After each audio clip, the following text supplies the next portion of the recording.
নমস্কার দর্শক বন্ধু, জ্যোতিষশাস্ত্রের এই বিশেষ অনুষ্ঠানে আপনাদের সকলকে স্বাগত।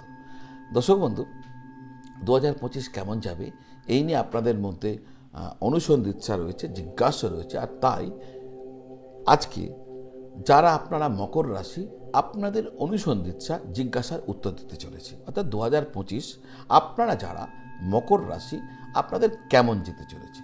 কিন্তু এই যে আমার ভিডিও, এটাকে ভালো করে বোঝার জন্য, আমার প্রেডিকশনসকে ভালো করে বোঝার জন্য আপনাদের কয়েকটা কাজ করতে হবে। কীরকম?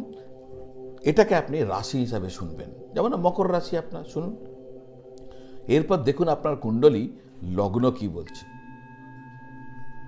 হতে পারে আপনার কুণ্ডলীতে লগ্ন সিংহ রাশি, তাহলে সিংহ রাশিটাও শুনুন।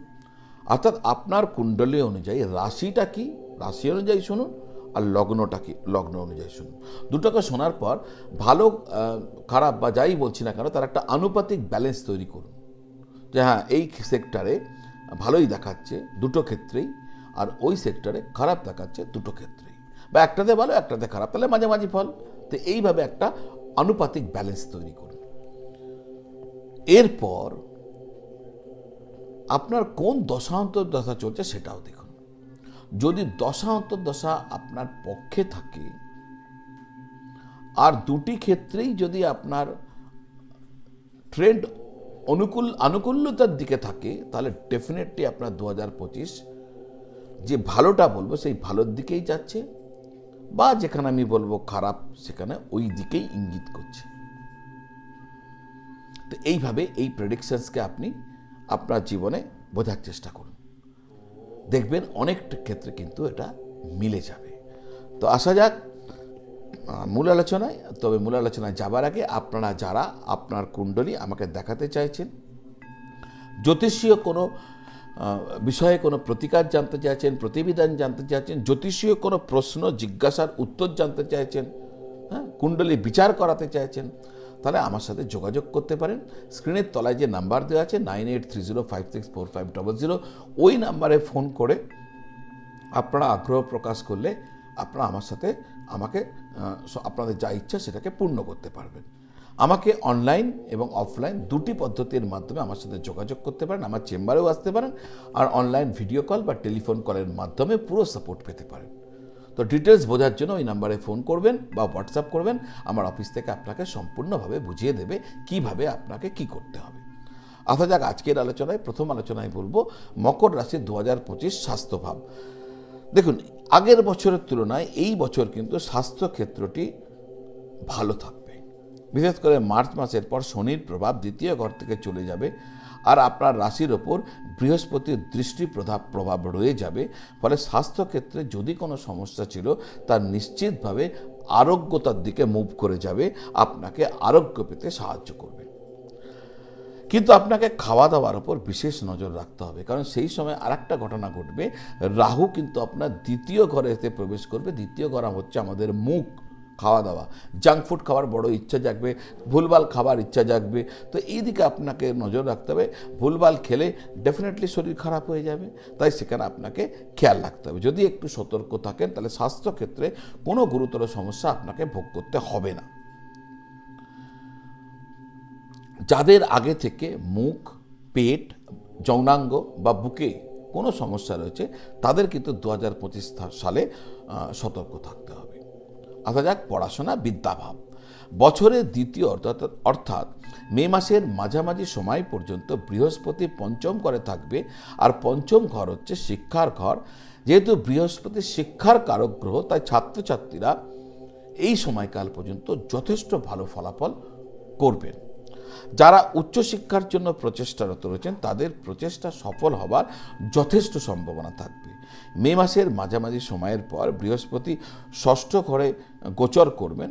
ষষ্ঠভাবে বৃহস্পতির গোচর কিন্তু সাধারণত ভালো হয় না, কিন্তু যারা প্রতিযোগিতামূলক পরীক্ষায় বসবেন বা বসতে চলেছেন ওই সময়, তারা যদি প্রস্তুতি নিয়ে পরীক্ষায় বসেন তাহলে কিন্তু এই যে গোচর আপনার ক্ষেত্রে লাভ দিয়ে দেবে। অর্থাৎ কম্পিটিটিভ যে এক্সামিনেশনসগুলো আছে চাকরির জন্য বা যে কোনো কারণে, সেক্ষেত্রে আপনি সাফল্য পেতে পারেন।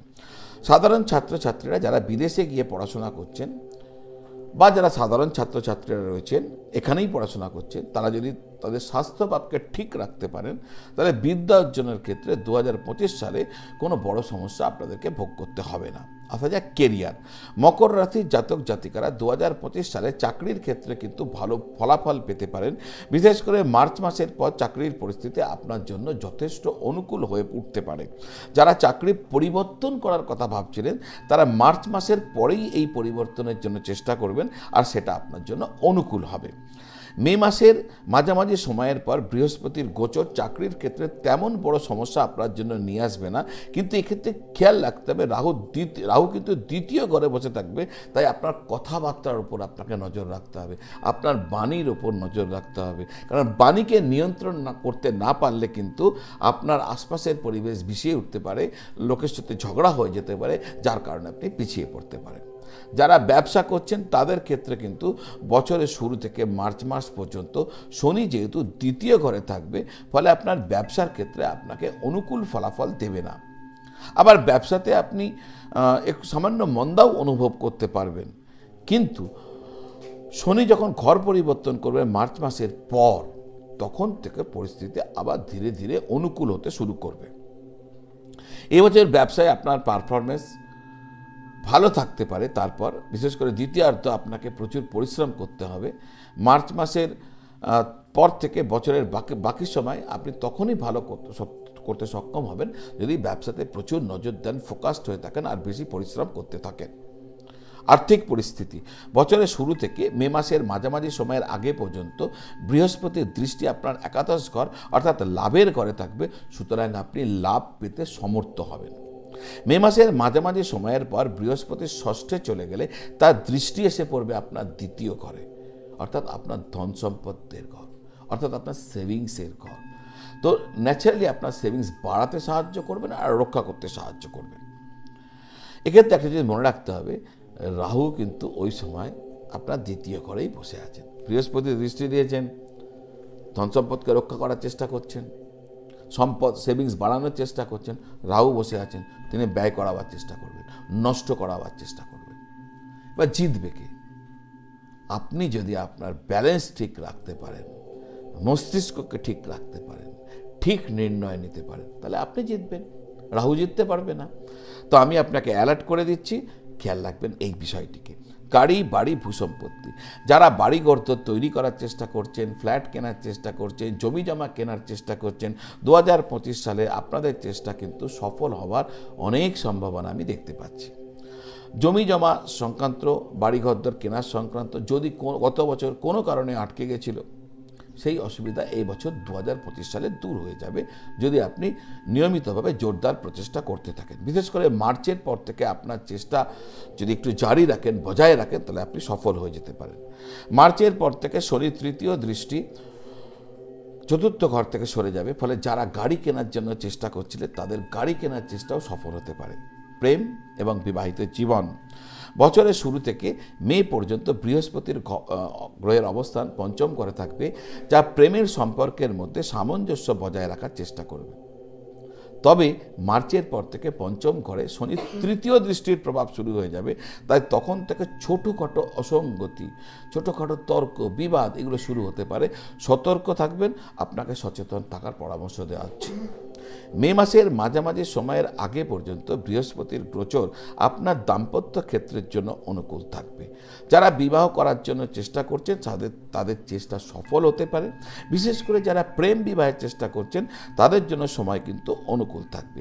মে মাসের পরের সময় তেমনভাবে আপনার পক্ষে অনুকূল থাকবে না, তাই আপনাকে বলবো দাম্পত্য ক্ষেত্রে মে মাসের পরের সময় থেকে আপনি একটু অ্যালার্ট মোডে থাকবেন। তো আজ এই পর্যন্ত, পরের ভিডিওতে আবার দেখা হবে। যদি চ্যানেলটি এখনও সাবস্ক্রাইব করেননি তাহলে অনুরোধ রাখলাম চ্যানেলটি সাবস্ক্রাইব করে বেল আইকন প্রেস করে দেবেন।